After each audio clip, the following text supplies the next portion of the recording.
Welcome. I would like to welcome you to another episode of the Unpopular Podcast. This is the man, the myth, the legend, Jalen Hunter. And if you do me a favor, please subscribe to whoever you're listening. Please subscribe to whoever you're watching. It definitely means a lot to me. But where we'll start is simple. Clearly, this is a sports podcast. 200 plus episodes of my sports takes. But there are things going on right now that are bigger than sports. And that, of course, is what's going on between Russia and Ukraine. I'm not going to sit here and act like I know I'm abreast on everything that's happening. What I do know is Russia and Ukraine are pretty much at war with, or Russia pretty much is attacking Ukraine. And I just pray for everybody that's affected. I pray for everybody that's in Ukraine. I pray for everyone that has family in Ukraine. You have to be a cold somebody, man, to see missiles getting, like, camera footage of missiles getting shot and hitting residents that are residential areas that have kids and women and people. It's tough to watch, man. I pray for everyone's protection. It's tough. Again, this is a sports podcast, and of course we'll talk about sports today, but there are things that are bigger than sports. There's a lot of things. Sports are for entertainment, man. Yes, people get paid to do this, and it's some people's job, of course, but sports are just entertainment. There's bigger things going on. So I pray for everyone that is affected in this Ukraine-Russia situation. And war is a scary word, man. War is tough. And I hope that, again, I pray for everyone's protection. I pray for everyone's safety. So I definitely want to send my prayers out at the start of this show, because, again, it's more important than anything that we're going to be talking about today. So pray for everybody that's in Ukraine and everything that's going on with the Ukraine-Russia situation. So. But let's try to start this podcast. But let's try to start the sports side.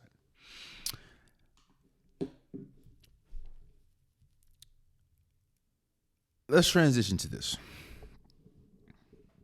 I think it's always funny to me, right? It's always funny to me how the one sport that has no salary cap is now or the one sport to me that is having so much problems right now. And that is the MLB. So for people that don't know, it hasn't got a lot of coverage, I realize. Hell, I haven't really talked about it that much on this podcast, but it hasn't really gotten a lot of coverage because, it hasn't. But the MLB, they're currently in a lockout. Owners and the Players Association, they're not in the same place as far as contracts and guaranteed money, which everything is guaranteed, and how much a player should be paid, and this, that, and the third. The owners and the Player Association pretty much are not in the same boat, so they have a lockout. And again, it's always funny to me that the MLB, the one sport that does not have a salary cap, is fighting about money. And when you look at lockouts, that's 9.9 times out of 10 the reason why there's a lockout is due to money. One side is not happy with the other side. Usually the players feel like they're not getting adequate payment for, their services. So, and the owner's like, yo, we're not paying you any more than we're paying you now. So, i.e. lockout.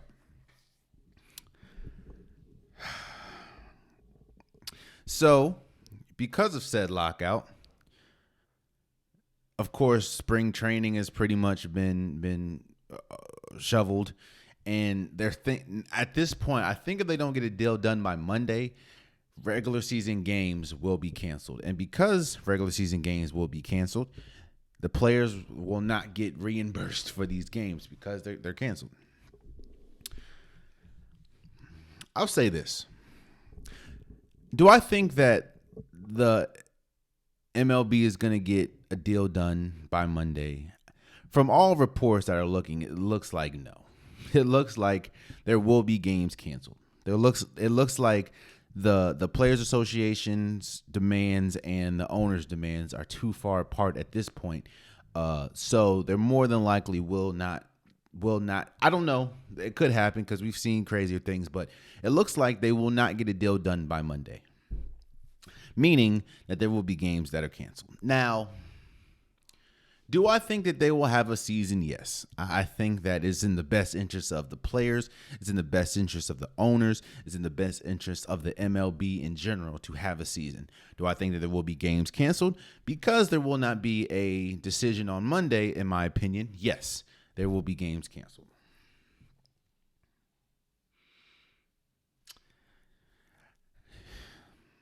The MLB, we talk about some of the biggest sports as far as popularity at this point. There was a good, and it probably still is. I don't have the stats in front of me, but there was a time when the MLB was head and shoulders above the NFL, above the NBA, as far as popularity in the United States. And of course, you have teams like the Yankees, the Red Sox, the Nationals, the Dodgers, big teams. Well, the Nationals aren't really a big team, but big markets that drew a lot of fans. Of course, the San Francisco teams, and when you look today, the MLB has always had a code. Always had a code. Every sport has a code, but always had a code. And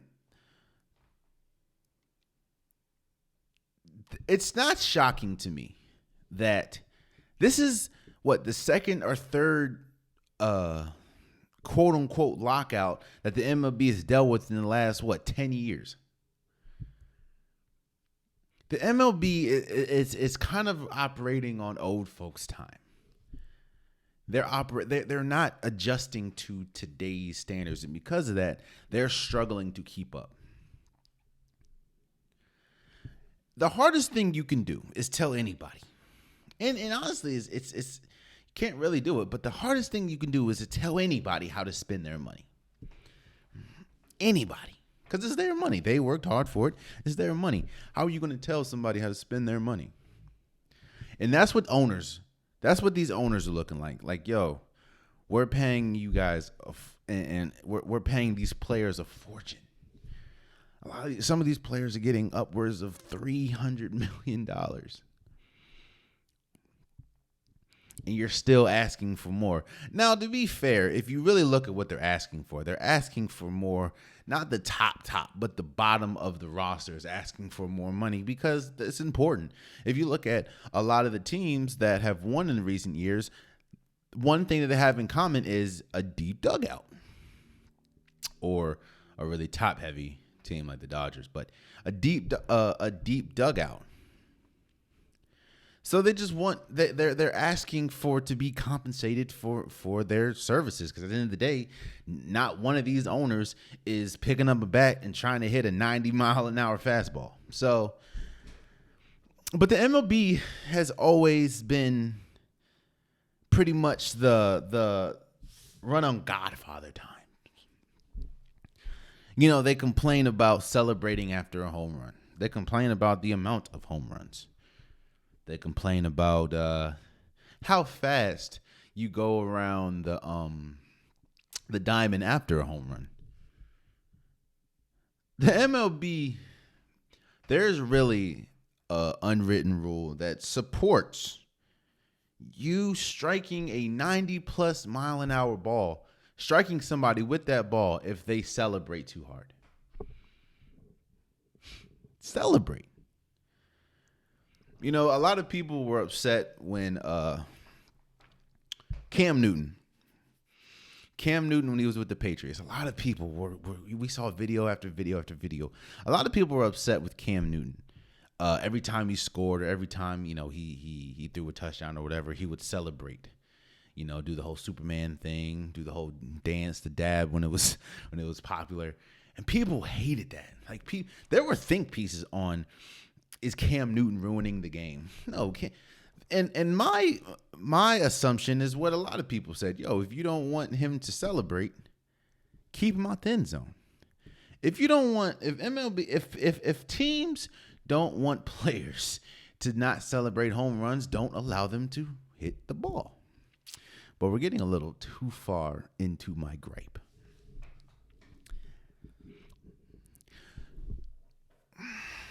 The MLB has a problem, and their problem is relevancy.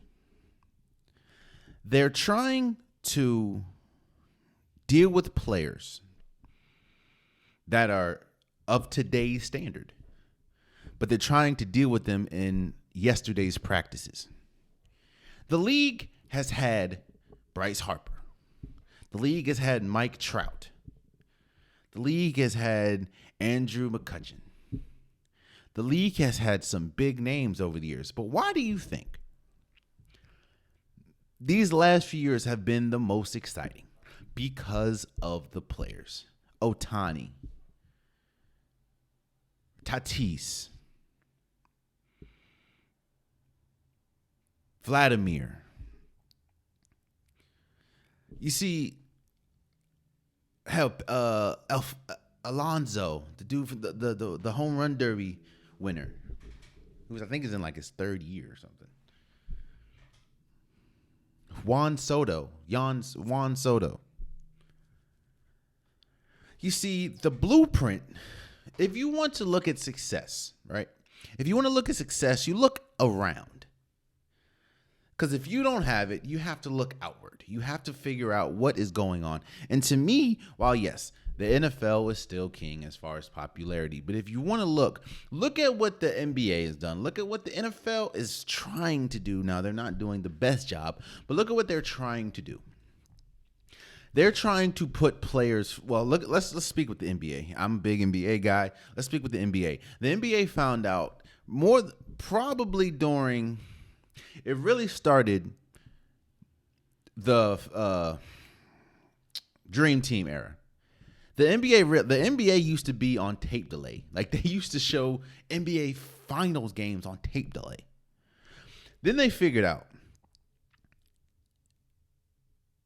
it's we can't really market teams because people don't care about teams. I mean, except for the fans. But if we market players, because at the time you had Jordan, Magic Johnson, Larry Bird, Shaq. Well, not Shaq. You had Charles Barkley, David Robinson. It's like if we're going to market our players, fans are going to love those players. We don't really care if they love the team. We care if they love the players. And ever since then, it's just grew and grew and grew and grew to a point where now you ask, not everyone, of course, but you ask someone, what's your favorite team? A lot of people would say, I don't really have a favorite team. I have favorite players like Damian Lillard, like Steph Curry, like LeBron James, like Kevin Durant. The NBA has figured out a way to capitalize what people like. People want to follow players. Now, yes, you still have the fans, and they still, put players out. But why do you think every time they have a marquee game, whether it's ESPN, whether it's TNT, they always put the face of a player?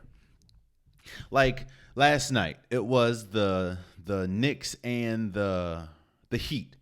And when you saw the promo, of course, they had the Knicks logo and they had the Heat logo. But behind the logo, they had Julius Randle and Jimmy Butler. Because they know people are going to connect more to a Julius Randle than to the Knicks, to a Jimmy Butler than to the Heat. The NBA has figured out a way to promote themselves the best way possible. Connect with people instead of teams. The NFL, they be tripping. They be struggling. But they're trying to put their best. They're trying to promote Joe Burrow. They're trying to promote Patrick Mahomes. They're trying to promote Lamar Jackson. They're trying to promote players like that. Let me get back to the MLB in this lockout. Why am I talking about this? Why are we talking about promotion of players? And why are we talking about popularity? of sports when the topic is an MLB lockout, and the lockout is due to money. I'll say it because of this. This lockout is not much about money as much as about two sides standing on their lawns, and one side not giving restraint to another. It's like they are unwilling, at least so far, they have been unwilling to bend to their demands. That's what a standoff is. That's what a negotiation is. You come with demands. They're either going to meet some of them or not. But the problem that I have with this, and this is why I started with, the MLB is the only sport that does not have a salary cap, yet and still they are in a lockout. And I brought in the popularity because of this. If the MLB does not change, now again, do I think that there will be a season this year? Of course. I mean, there's way too much money to lose from players and owners for them not to have a season. However, do I think that there will be games canceled? I do, because I don't think that they'll get a deal done by Monday. I could definitely be wrong. And if I am wrong, of course, we'll talk about it when it happens. But I just don't see them, because all the reports are saying they're pretty much far apart in negotiations still. And it's Saturday. But I will say this, and I've talked about this time and time again, but now it's more prevalent. And it's more prevalent because there's a lot of different avenues that we can go. The MLB needs to understand that it is time to change. It's because they're operating on such an old standard. And that old standard, to their credit, has got them where it's gotten them, but it's also gotten them to where it's gotten them, if that makes sense.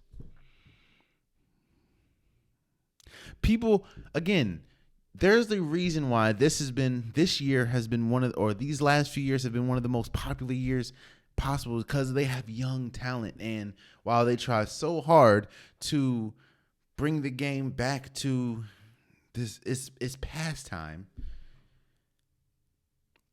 You're in danger of losing the fan for good.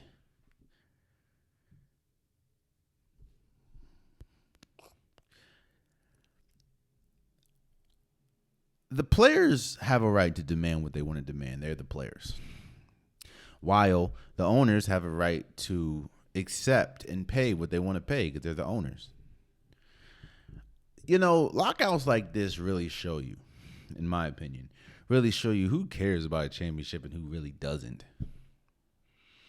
Because if you look at most of the teams that have won championships have been either a high payroll, a deep dugout, or have a really talented group of people that they could afford. And the fact that people are arguing about money in a sport that has no salary cap is crazy to me. Now, let me before we get off this, no, it doesn't have a salary cap, but with TV deals and markets and stuff like that, there are teams that are operating with more money than others. Like the New York Yankees, while no, there is not a salary cap, the New York Yankees with their Yes Network and the region that they're in and the market that they're in can afford a bigger player than the Cleveland Indians, or the Dodgers can't because of the network they're in and the region they're in and the market they're in. They can afford bigger play. They can afford a Mookie Betts. They can afford a Chase Bellinger. They can afford a Clayton Kershaw more than a Seattle Mariners can. Now, yes, the Seattle Mariners have been good the last few years, but we're talking about markets. So while, no, it doesn't have a salary cap, some teams can afford more than others due to their markets. However, at the end of the day, the same is going to be the same. Do I think that players should get everything they want? Yes. But is that unrealistic? Yes. I do think there has to be a healthy medium, but I do think that owners have to realize that nobody goes to a game that says, "Yo, I can't wait to see the the Pittsburgh Pirates manager. I can't wait to see them." Or a LA Angels, I can't wait to go see the owner. I can't wait. No, they say they can't wait to go see Ohtani. They can't wait to go see Mike Trout. A Phillies fan doesn't say, I can't wait to go see the owner. Hell, I put money. If you ask 10 people what their owner of their favorite team, what their owner's name is, I put money at least 8 to 9 people don't know. Hell, I'm a Washington Nationals fan, and I don't even know the owner. And we just won we just won a World Series, in 2019? I don't know. I will say this. This is a black eye. The MLB has taken his lumps. It's self lumps pretty much.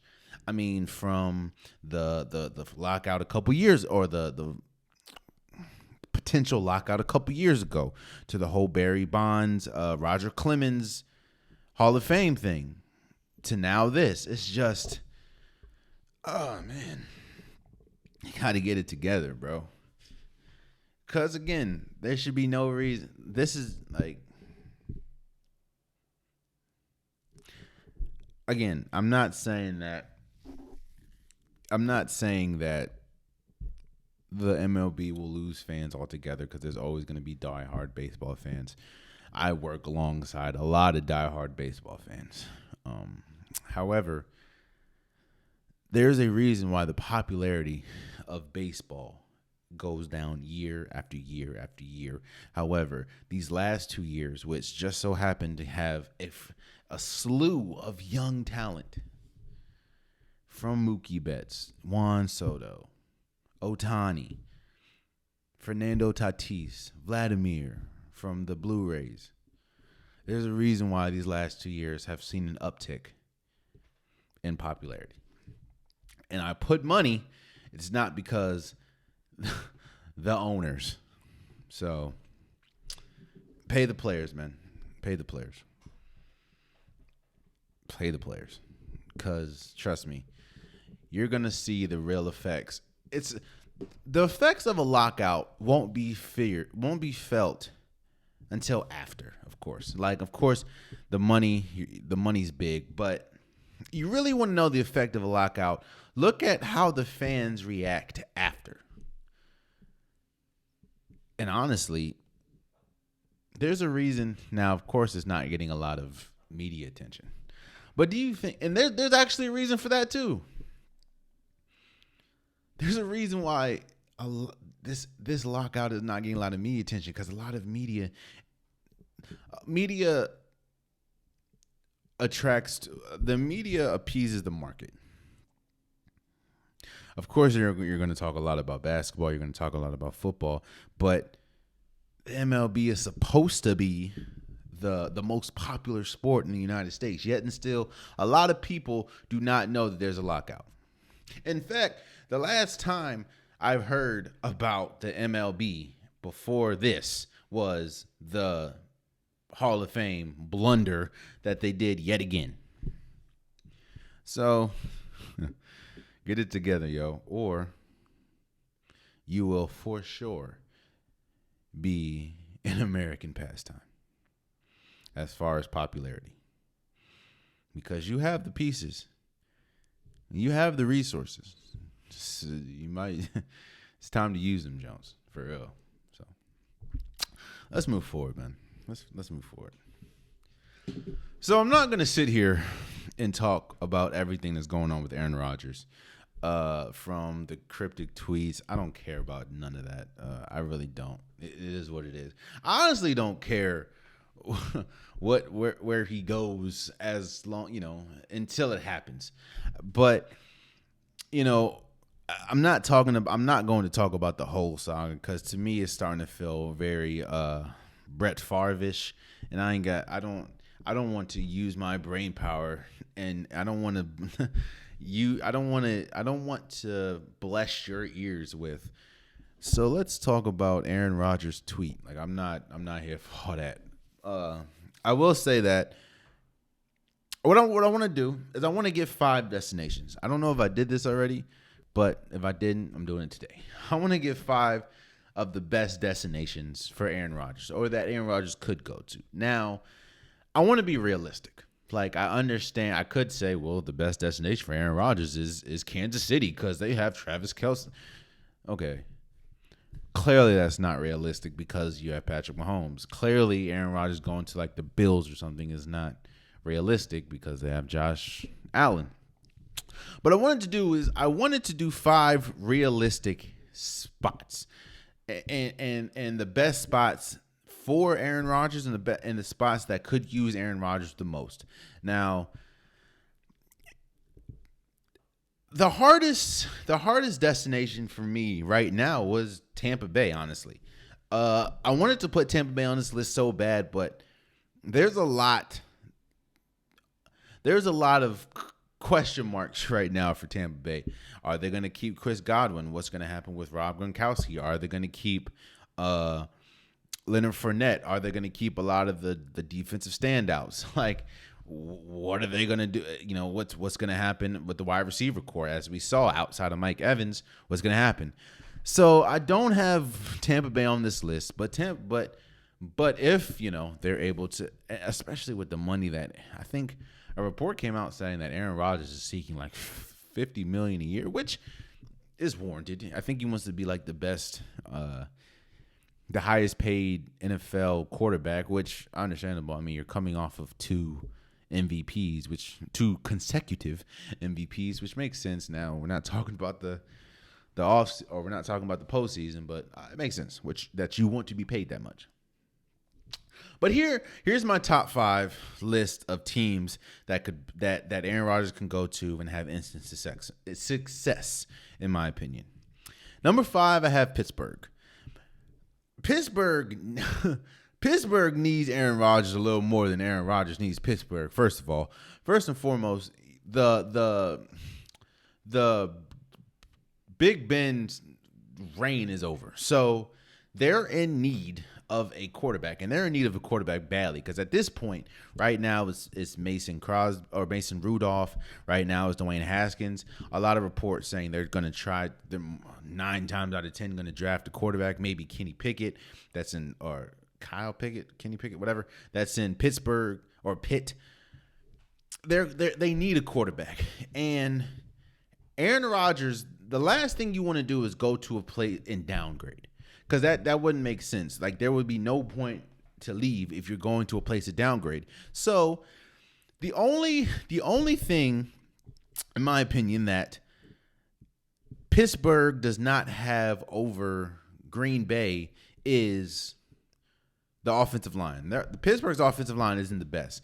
Now, I will say it's better than what it was 2 years ago, but it's not the best. But you have weapons. You have Claypool. You have, they're going to have to try to figure out what's going to happen with Washington. They're going to have to figure out Johnson. Of course, Juju Smith-Schuster. You have an incredible tight end. You have Najee Harris. So you have the pieces. And, of course, that defense is the defense. You're going to try to sign Joe Hayden again, but you have TJ Watt. You have Minkah Fitzpatrick.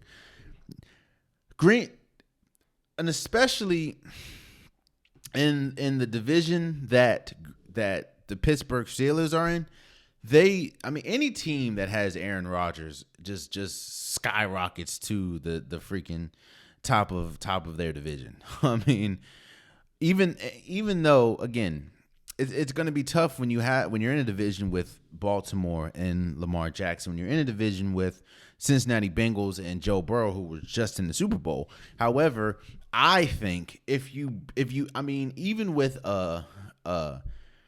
Big Ben that had no shoulder power, they were 9-7. So take out Big Ben and insert a two-time consecutive MVP in Aaron Rodgers, and boom. So I think number 5, I have Pittsburgh. Number 4, I have Indianapolis.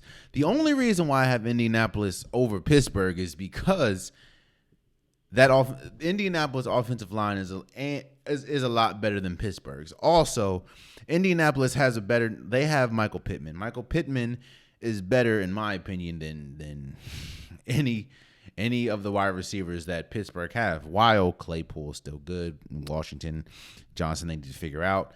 I still go with Pittman. And there's a reason why. The biggest reason why Indianapolis is ready and more than likely going to get off of Carson Wentz just 1 year into this marriage is because they understand that there is a window for Indianapolis. Now, I know it's easier. I know you can say, well, any team is Super Bowl Super Bowl there's a possibility for any team winning a Super Bowl. But no, when you look at the construct, you look at the structure of Indianapolis, they literally are a quarterback away. And again, it's easier said than done with any quarterback, but they have an incredible defense. They have 2 defensive stars. They have offensive weapons galore. They have a great running game. They have a really good tight end. They have a really good offensive line. They have a really good wide receiver core. All they need is the quarterback. So that's the biggest reason why 1 year into this marriage, to this Carson Wentz Indianapolis marriage, hell, they're even coached good. Frank Wright's a good coach. They're ready to get off of Carson Wentz. So just insert Aaron Rodgers, and to me, while yes, the Tennessee Titans that have a really good defense, they have Derrick Henry, and they were 12-5 last year. If you add Aaron Rodgers to Indy, they in my opinion are the best team in the AFC South by a country mile. Because look at the AFC South. He would be the best quarterback by a wide margin. When you talk about Ryan Tannehill, when you talk about Trevor Lawrence. Right now, of course, you still have Deshaun Watson, but in my opinion, Deshaun Watson is never playing in Houston again. So it'll be Aaron Rodgers. So I think number 4, I have Indianapolis. Number 3, I have Denver. We know about Denver's new head coach was the previous offensive coordinator for Green Bay, so we know about that connection.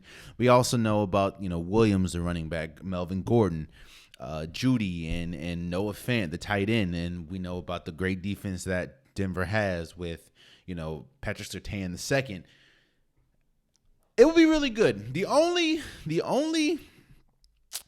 I guess pushback I will have against Denver is the Green Bay is Aaron Rodgers is used to playing in he's used to being the quote unquote big dog in the division.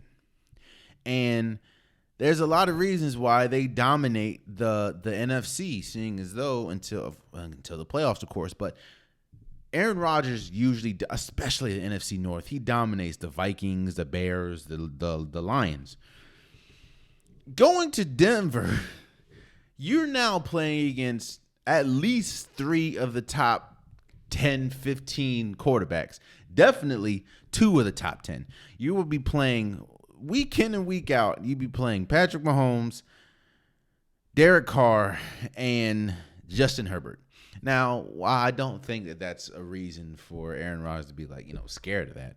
But there's something to be said where you're automatically fighting year after year to and have a good road to at least the NFC Championship. Now, of course, it didn't work this year, but you have a good path to the NFC Championship. That path is increasingly more difficult going to the AFC West. Now, yes, I do think, Denver to me, like I said about Indy, could be a quarterback away because, they have a really good running game. They have a really good offensive line. The defense is great. They have pieces. But it'll just be tough. And I have at number 3 just because I have them at number 3 just because of the gauntlet that he would be placing himself in with the AFC West. Now, I don't think Aaron Rodgers is scared or anything. I think he thinks and wholeheartedly he's the best player in the NFL, which winning 2 Super Bowl, winning a Super Bowl and winning 2 or 4 MVPs makes sense. But, yeah, I have Denver at number 3. At number 2, I have San Francisco. Now, I understand that you'll be going kind of the pushback would kind of be the same as Denver. The Denver would be going to Denver, which is in the AFC West. He'd be going to a division with Patrick Mahomes, with Derek Carr, with Justin Herbert. If you went to San Francisco, he'd be going to the NFC West, which to me is by far the best division in football. When you have the Rams, who just won a Super Bowl, when you have the Cardinals and Kyler Murray, and you have Seattle with Russell Wilson at the time, or as we currently speak.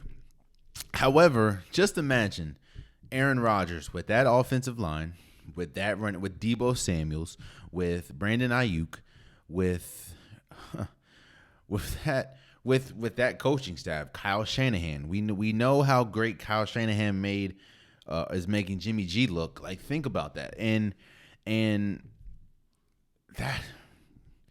that would be, man. Again, the only reason why I have that at number 2 is due to the fact that you'd make the best division in football 10 times better. And to me, it wouldn't be a lock. But everything that you would want as a quarterback is exactly what the San Francisco have. You have a great coach, a younger coach that you can connect with. You have a great defense.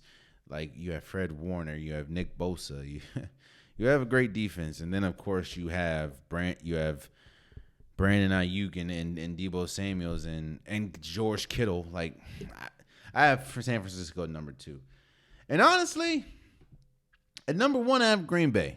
I know that it's tough to think that he will be coming back, especially with everything that's happened over the last few years, but look at the situation that you have with Green Bay. You have a great offensive line. The problem that Green Bay, in my opinion, has had for the longest is they have not been able to give him a number 2 option, a reliable number 2 option at wide receiver. Like, if you look at some of the best teams, right? Or let's look at some of the most recent successful teams. Let's look at the Rams. Their number 1 and 2 punch was Cooper Kupp and Odell Beckham Jr. Hell, you can look at the Cincinnati Bengals, who didn't even win.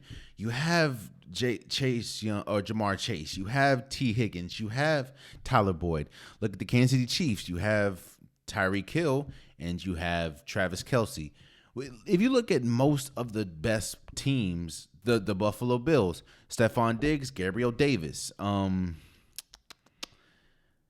even the Dallas Cowboys has Amari Cooper and CeeDee Lamb. Tampa Bay, we're going to see what happens with Chris Godwin, but more than likely he's going to get franchise tag. So you have Mike Evans and Chris Godwin. So when you look at some of the top teams, they usually have a 1-2 punch outside of Devontae Adams, which could arguably be the best the best wide receiver in the league. Your next best is who? Valdez Scantling, who was injured most of the year last year. Alan Lazard, who's hit or miss. I don't know. But outside of wide receiver, the number 2, which to me has been his biggest gripe, they've surrounded him with pieces. They've surrounded him with, again, Devontae Adams. They've surrounded him with Aaron Jones, who is one of the more underrated, not even underrated. He's one of the best running backs in the league. Their defense has got another problem that Green Bay has had is their offense did not match their defense. The one time that it did, one of the few times that it did, they won the Super Bowl, of course, with Clay Matthews in them. While these last 2 years, you can argue, that these could have been the years. In recent memory, they haven't really. Their defense has been so far worse than their offense, but it's Za'Darius Smith, Zaire Alexander, you have King, you have the Preston brothers, or the Smith brothers, I'm sorry. Which they're not really brothers, their last name is Smith.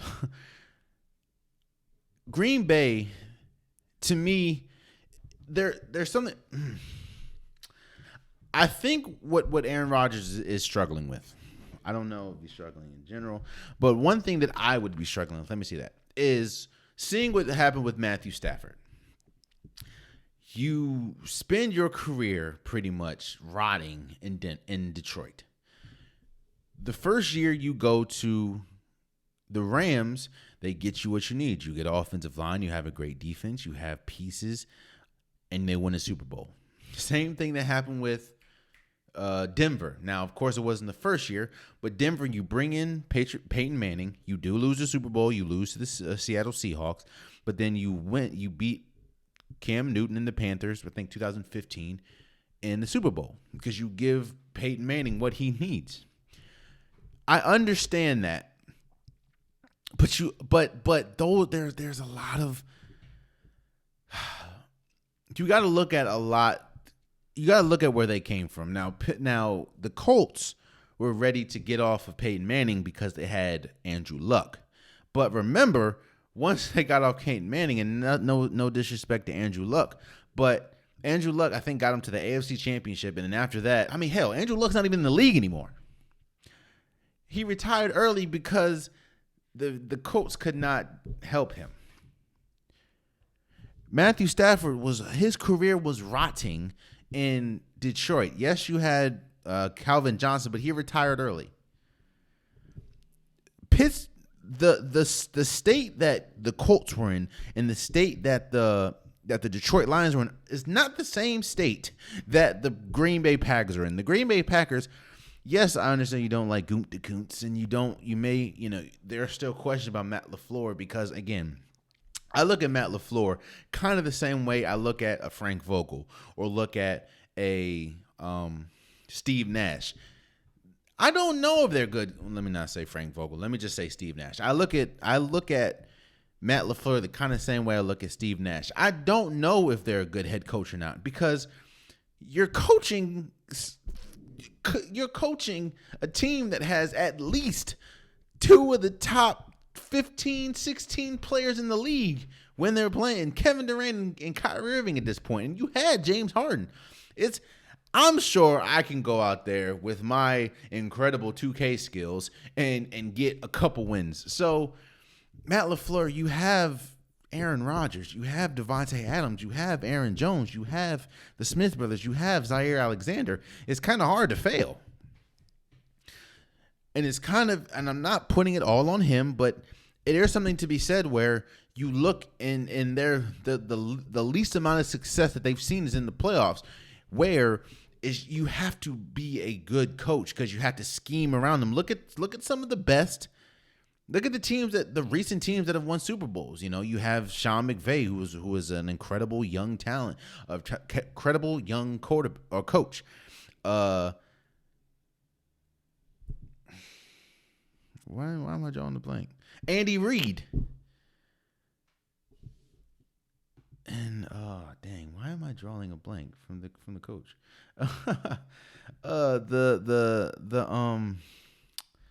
What is going on? The coach for Lord Jesus, the coach for Tampa Bay. I forgot his name. His name's escaped me, but you have to in the playoffs. Coaching matters a lot more than it does in the regular season because the regular season, one week you can play the Vikings, the next week you can play, the Lions. So I will say that I do think that, coaching aside, I do think that Green Bay is the number one spot for him as far as to succeed. One, because you're familiar with the coaching staff, you're familiar with the organization, and you're in the NFC North. And look at the quarterbacks in the NFC North at this point. Kirk Cousins, who they want to desperately get off him, but they can't because the contract that they gave him. Justin Fields is not ready, and Jared Goff is garbage. So you had, and if you look outside of, look at and also look at the rest of the NFC.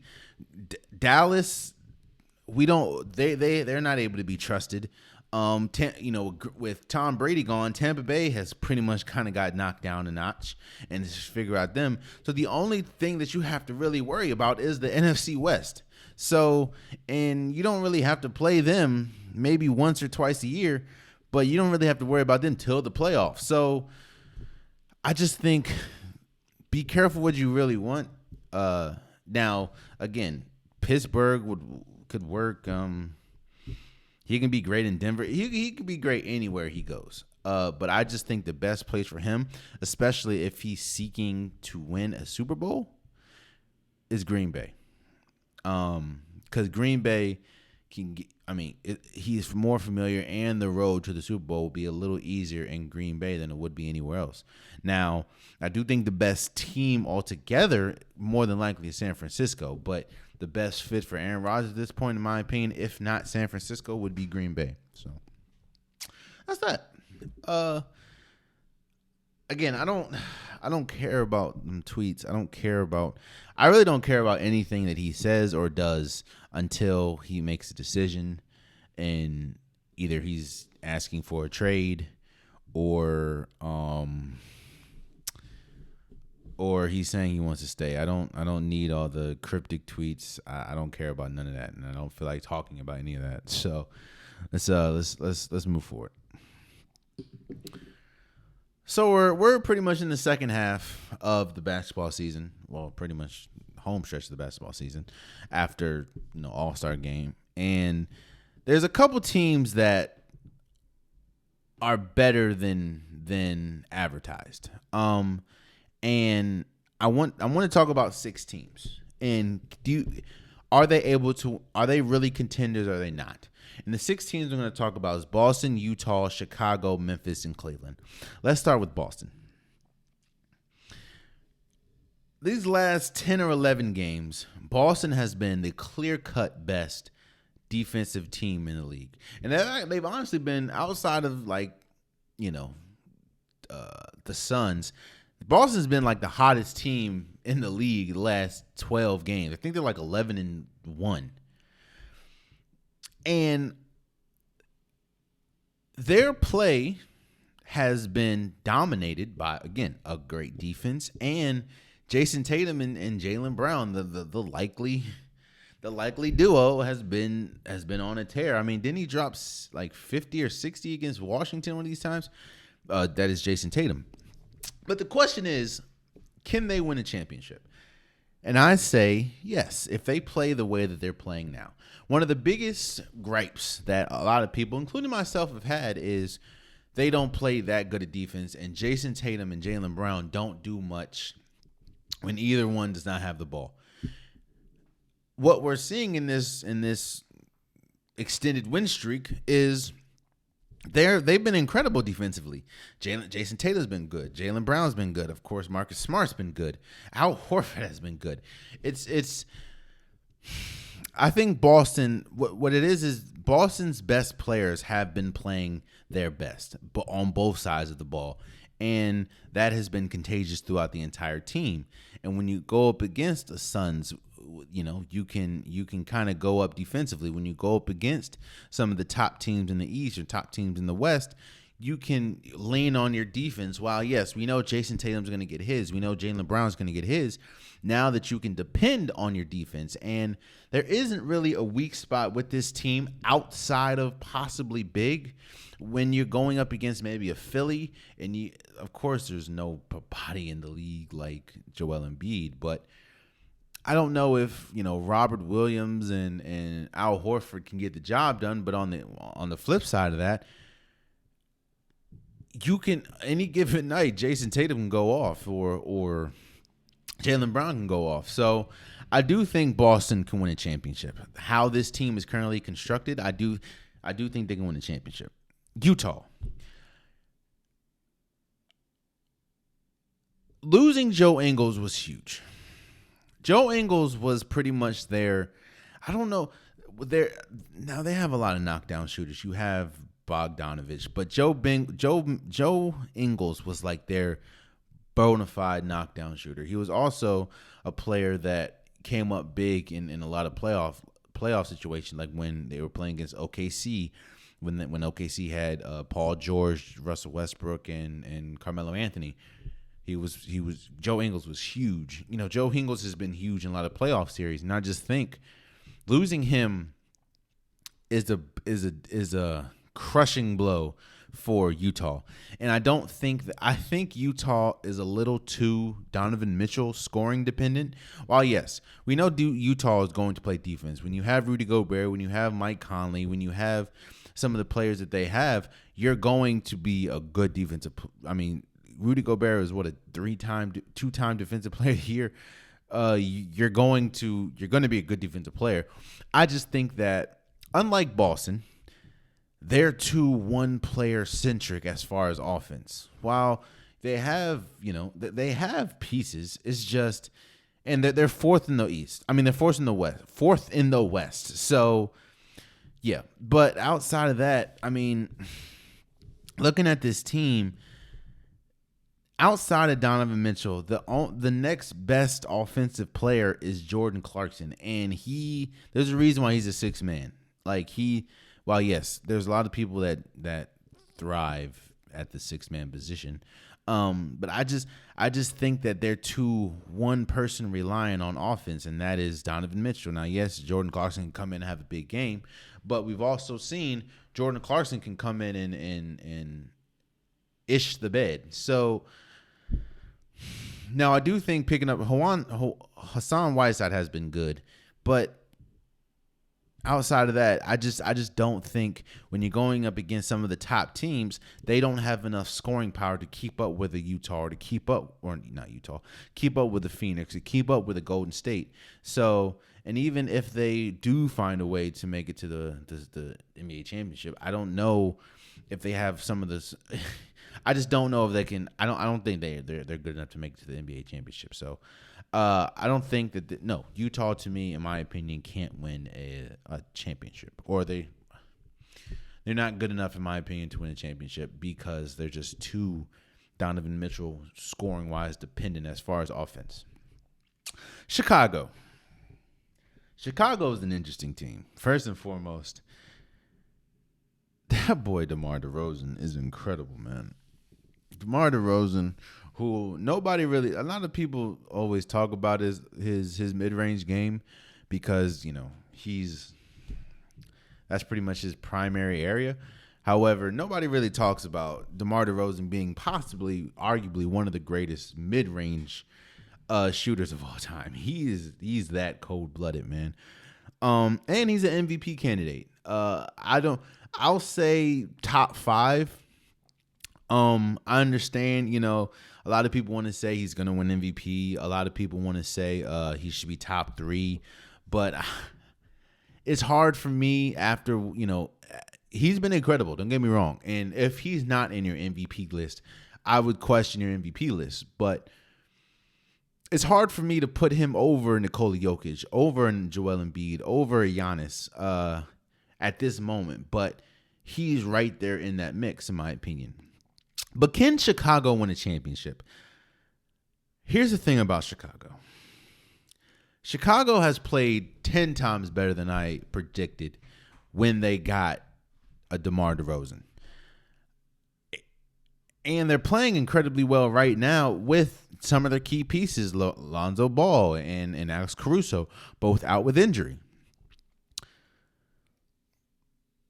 But my problem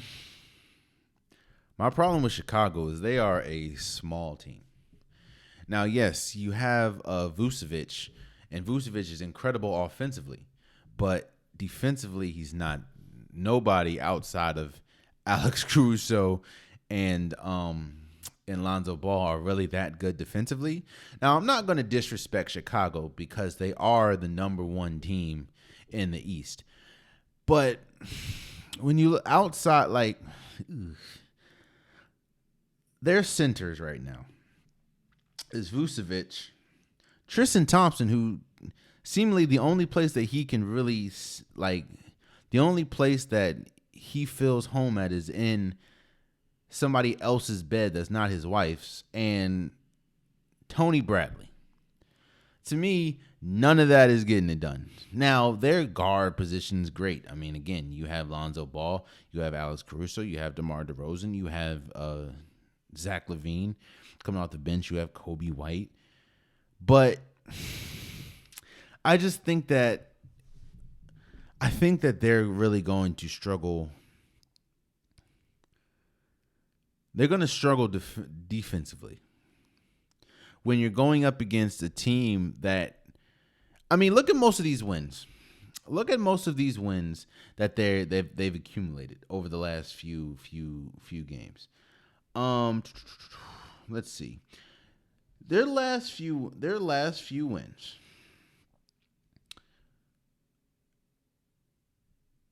They destroyed Charlotte 121-109, but they gave up 1-9 to a Charlotte team. You gave up 122 points. Now you did beat Minnesota. Right now they're on a 1, 2, 3, 4, 5, 6. They're on a 6-game win streak. So let me not just crap on the Chicago Bulls, but I'm just looking defensively. You gave up 122 against Minnesota. You gave up 101 against Oklahoma City. You gave up 109 against San Antonio. You gave up 118 against Sacramento. And you gave 108 to February. So I just think that they're going to struggle defensively and I also look when they play some of the top teams. When they played Phoenix, they lost 127-124. When they played Philly, Joel Embiid, the big, they lose 119-108. When they played Milwaukee, they lost 94-90. When they played Golden State, they lost 138-96. When they played Boston, they did lose by 2, but it was 114-112. When they played Miami, which is the number 2 in the East, they lost 118-92. When they played Cleveland, who's like what, 5th in the East or something, 5th or 6th in the East, they lost 115-92. When they played Miami again, or the first time, 107-104. And I think Lonzo Ball and them were playing that game. So, hell, now I'm looking. I didn't really notice this. Every time they played a top team outside of Brooklyn, they lost. They lost 3 games to Philly, 2 games. They lost both of their games to Golden State. They got destroyed by Golden State both games. Their biggest win was LA and maybe Denver.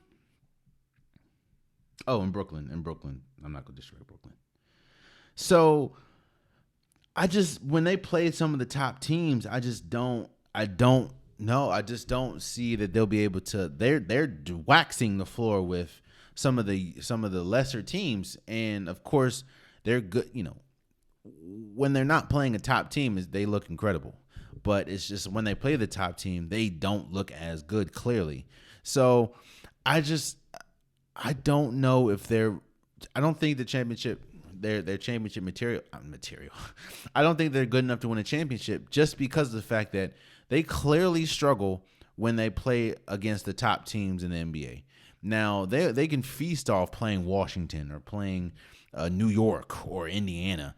But when you play some of the top teams like Miami, who they haven't beat, Philly, who they haven't beat, Milwaukee, Golden State, Phoenix, it's a different story. So I just don't think that Chicago, in my opinion, at this point, is good enough to win a championship. I think they're a really good team, but when you go get into a series and when you get boggled down and when a team is only focused on you and you're not playing Detroit's, you're playing now Milwaukee's, I just don't think Chicago got it. Memphis.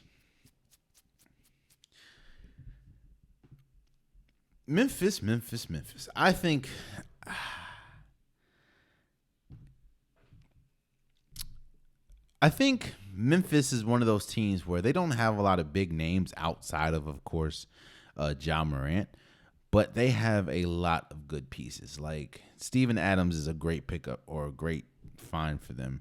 Kyle Anderson has been good. Desmond Bane, in my opinion, of course he's not going to win it, but he has been good enough to at least be in consideration for most improved player. Dylan Brooks has been hurt, but he's on this team. Brandon Clark has been great. Of course, Jaren Jackson Jr. has been great.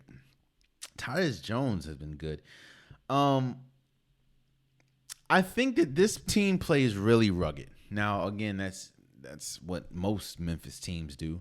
But most Memphis teams are not used to having a Ja Morant that can fly out the gym. And right now, this team is 41-20. I do think that I will say this. I think that the way to beat Memphis is to get into a shootout. Now, Memphis wants to slow the game down, allow Ja Morant to cook, get to the rim, get to the free throw line. And they only average what? Well, they average more points. They average 114 a game. But I just think that the way to beat Memphis is to get into a shootout because they don't want to do that. They want to slow the game down. They want to be more rugged. While you have people, like I said, Ja Morant and Desmond Bane that can scorch you, you want to do that. So when you play some of the high octane teams, you have a chance to win. However, their defense has been great. They're coached good. It's great. So I think Memphis they can win a championship the way that they play. I think it is dependent, of course. Even though I think they're like 12-1 without Ja Morant, I do think that they cannot. I am sure they cannot win a championship without Ja Morant, and it really depends on if Ja Morant is healthy or not. So I do think that they're good enough to win a championship because I think that when you get into a series, if you get into a series with a Phoenix or with a Golden State, you can really boggle them down defensively, and you're bigger now. I think with James Wiseman coming back, we can see, but you're bigger than both teams. You can put size. If you play a Golden State, you can put size. You can put Steven Adams down there, and really mop up the rebounds. If you're playing a Phoenix, you can put a Desmond Bane on Chris Paul. You can put when he comes back from injury. You can put a Dylan Brooks on a Devin Booker. So put a bigger guard on them. So I do think that Memphis is good enough to win a championship. And then Cleveland. Cleveland is an interesting team. It's an interesting team because I didn't even think with with Zach, Colin Sexton, they'd be that good. But after losing Colin Sexton, I had no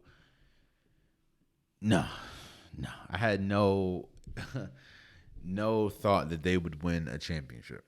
However, Jared Allen, who is a first-time All-Star, has been great. Darius Garland, who's a first-time All-Star, has been great. They get Karis LeVert in a trade. He's been good. Lauri Markkanen has been good. Kevin Love has been good. Evan Mobley more than likely will win Rookie of the Year. Isaac Okoro has been great. Rondo has been a good mentor for everyone. So this is a good team. Cleveland's a good team, but no. Cleveland, in my opinion, is not good enough to win a championship. And for the same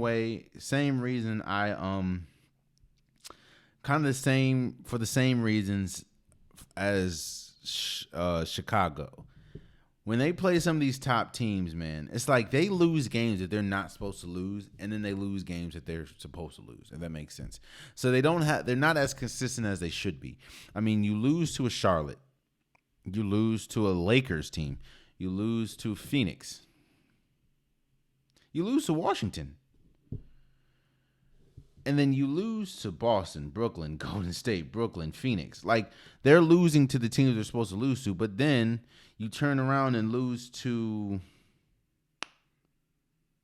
New Orleans, Washington again.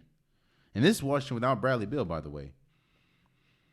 So they're not as consistent to me now. They're a young team, so I'm not expecting them to be, but they're just not that consistent, man. They're not that consistent. And to me, they're too young. It's kind of like it's for a smidget. Like I kind of compare Cleveland to Cincinnati Bengals. They're young, so they don't know what they don't know. And while yes, Darius Garland, Jared Allen, they've been great, but I can't see them in a series with. I couldn't see them going toe to toe in a series with Milwaukee. I think Milwaukee will mop the floor with them. I think Boston, how they're playing now, will mop the floor with them. seeing how Kevin Durant and Kyrie Irving look come back, and what we're hearing, New York might lift the ban so Kyrie Irving can play home games. Brooklyn, with Ben Simmons, they might mop the floor with them. So I just don't think Cleveland is good enough to win a championship, in my opinion. I think they're a good team, but not good enough to win a championship. If those are really the only teams we're going to talk about, I mean, to me, the only top team we talked about was Chicago, and we looked at, they don't really fare well too much against the top teams, but there's no point in me talking about Miami. Of course they can win championship. Philly, you have James Harden now and Joel Embiid. Milwaukee they just won the championship. I don't need to talk about Phoenix, who is they are 6.5 games ahead of the next person, the next team, Golden State. I don't need to. So, yeah, man, the NBA, we're in the second half of the season, so pretty much these games, you're going to see a lot more effort. Of course, with Golden State, what's going to happen with James Wiseman? Hopefully we see Draymond Green come back soon. Figure out what's going to happen with Michael Porter Jr., and because we're close to the playoffs, Jamal Murray might be coming back for Denver. So, you know what? We'll have to see. But lastly, before we go, a big story, I guess, happened with Grambling State. So Grambling State hires former Baylor football team head coach Art Briles. Now, for people that don't know who Art Briles is, again, he was the former head coach of the Baylor football team. The reason why he is not the head coach of the Baylor football team anymore is because that football team had multiple, and I mean multiple, sexual assault allegations from players. And it turns out that Art Briles knew about almost all, if not all, of these sexual assault allegations and did nothing. Like nothing. So because of that, he had to go. So Grambling State hires him as an assistant coach. Which, by the way, for people that don't know, also Grambling State is an HBCU. I think Doug Williams, who is the first African-American quarterback to win a Super Bowl for the Washington Redskins at the time, he went to Grambling State, I believe, and has come out and said that he doesn't support the hiring. I will say this, man. You gotta read the room. Do I think that Art Briles is a possible good coach? Probably. But you got to read the room. That's one of the biggest reasons why when Urban Meyer hired the dude that had a racist background, there was so much uproar. Bro, you're hiring Art Briles, one, to be an assistant coach for HBCU. So he's going to be surrounded by African Americans. And it's hard enough to connect when you're not a part of said race. And I'm not saying that Caucasians cannot coach black schools. I'm not saying that. But there's already a disparity, a huge disparity between African American coaches and PWI schools. There's a huge disparity. Hell, we've been talking about this for weeks now. There's a huge disparity between African American coaches in the NFL. So the assistant coach that Grambling State hires is Art Briles, the same head coach that allowed that was aware of several sexual assault allegations and did nothing. It's not a good look, bro. It's not a good look. I don't think there's so many. Now, I'm not saying that, I'm not saying that they're like people like Todd Bowles or Eric Bieniemy are trying to go to Grambling State. No offense, but there's so many other candidates that you could have chose, bro. And you choose Art Briles. Now again, I'm not questioning his coaching acumen. I mean, Baylor was a good team when he was a coach. I am questioning his character. And that just goes to show, man. And it's not just top Power 5 conference. It's not just PWIs. People do not imagine if Lovie Smith, I hate to throw his name in it, or let me say this. Imagine if Jalen Hunter, the former head coach of, I don't know, let's say Arkansas. If I was the former head coach of Arkansas, and there were multiple sexual allegations that hit my doorstep. The players that were under my regime were accused of sexual assault. Multiple players in multiple different occasions. And I did absolutely nothing until an investigation came out. And they found out that I knew about it and did nothing. Do you think I will have another coaching job, whether it's head coach, assistant coach, towel boy? Do you think I would have another head coaching job, whether it's HBCU or not? Yet and still, Art Briles, bro. It's just the optics are horrible. Horrible. Especially in today's climate, bro. The optics are horrible, man. This was not a good hiring, in my opinion. I completely forgot about Art Briles. Now, do I think people should be forgiven? Yeah. I think there is a room for people to be forgiven, but being forgiven and having another opportunity to do something is completely different. I can forgive you. Doesn't mean I have to let you back into my life. Why? Out of all the head coaches, too, man. Art Briles? I know he has a relationship with the coach, I guess. But, Art Briles?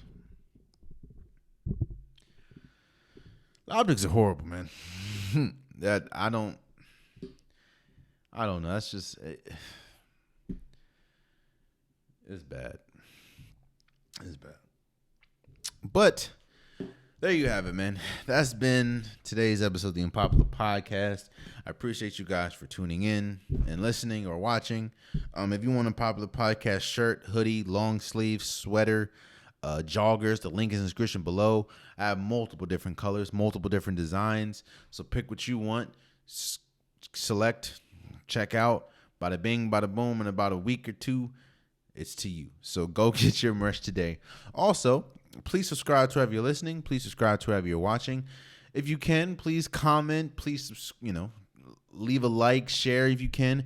I'm trying to get the algorithms going. I'm trying to get more people to come and watch or listen to the Unpopular Podcast.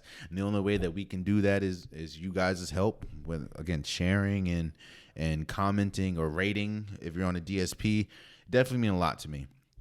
And again, man, I hope you guys have a fantastic weekend. How do you guys feel about the MLB lockout? How do you guys feel about where Aaron Rodgers to go? What do you feel about your favorite team in the NBA? Do you think that they're NBA championship worthy or not? And what about Art Briles, man? How do you guys feel? I'm trying to, I want to get more engaged with you guys in the comments. So how do you feel about Grambling State and HBCU hiring Art Briles, who has a history of your players having multiple sexual assault allegations on them and you doing nothing? How do you feel about Grambling State and HBCU hiring him as an assistant coach? Let me know. And until next time, much love.